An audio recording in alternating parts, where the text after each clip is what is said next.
PROAD SUS. Fernanda, agora que o seu João voltou melhor, com menos edema, menos falta de ar e os exames em mãos, essa consulta de retorno é uma boa oportunidade para revisarmos a prescrição com mais profundidade. O que, além da melhora clínica, precisa chamar tua atenção? Olha, eu penso que uma pessoa idosa como ele não basta confirmar que houve resposta ao tratamento. Eu também preciso revisar a segurança do conjunto das medicações. Ele passou a usar mais fármacos, então a chance de interação, efeito adverso e dificuldade de adesão aumenta. Exatamente. E esse é um dos pontos centrais quando falamos em medicamentos potencialmente inapropriados em pessoas idosas. O primeiro erro é achar que esse tema se resume a decorar uma lista de remédios proibidos. Não é isso. Os critérios de medicamento potencialmente inapropriados são ferramentas de apoio para identificar situações em que o risco pode superar o benefício, especialmente quando há multimorbidade, fragilidade e polifarmácia. Então o raciocínio começa antes mesmo do nome do medicamento. Temos que entender quem é a pessoa idosa que está na nossa frente. Perfeito. O envelhecimento modifica farmacocinética e farmacodinâmica. Além disso, pessoas idosas costumam ter mais doenças crônicas, usar mais medicamentos e apresentar maior vulnerabilidade a reações adversas.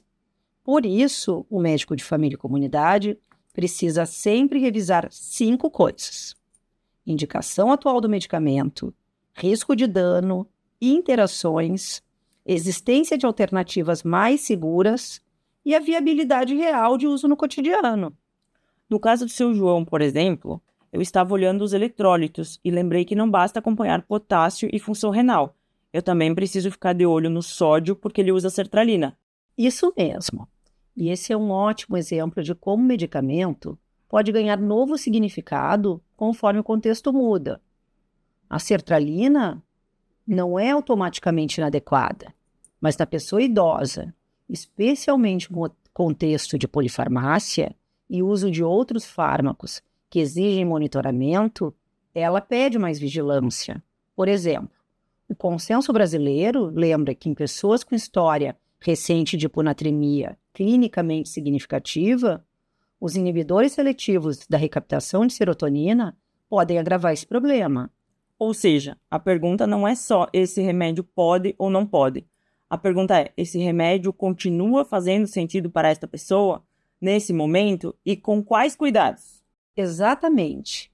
E há outro ponto importante, a cascata iatrogênica.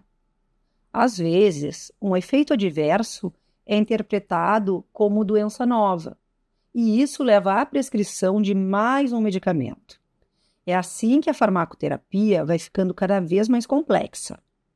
É importante reconhecer as reações adversas cedo. Isso ajuda a evitar novas prescrições desnecessárias. Então, se o seu João começasse a apresentar tontura, confusão, queda ou piora funcional, eu não deveria pensar apenas em progressão das doenças de base. Eu teria que revisar se isso pode estar relacionado a medicações. Exatamente, Fernanda. E aí entram os critérios explícitos como BEERS, Stop-Start e o consenso brasileiro.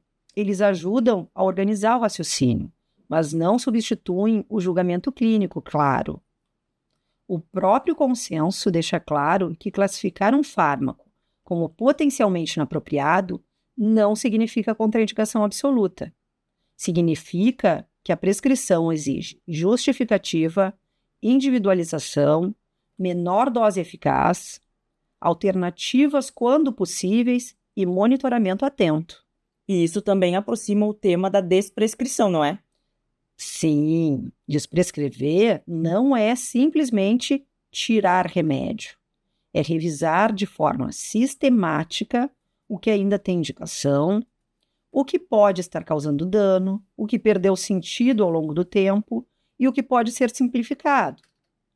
É importante levantar todos os medicamentos em uso, avaliar risco global de dano, identificar quais podem ser suspensos, priorizar a retirada dos de pior relação risco-benefício e monitorar a resposta do paciente durante o processo.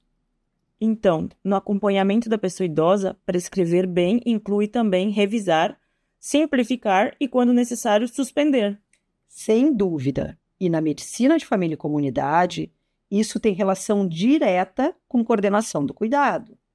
Muitas vezes, a pessoa idosa passa por mais de um serviço, recebe orientações de profissionais diferentes e termina com uma prescrição fragmentada.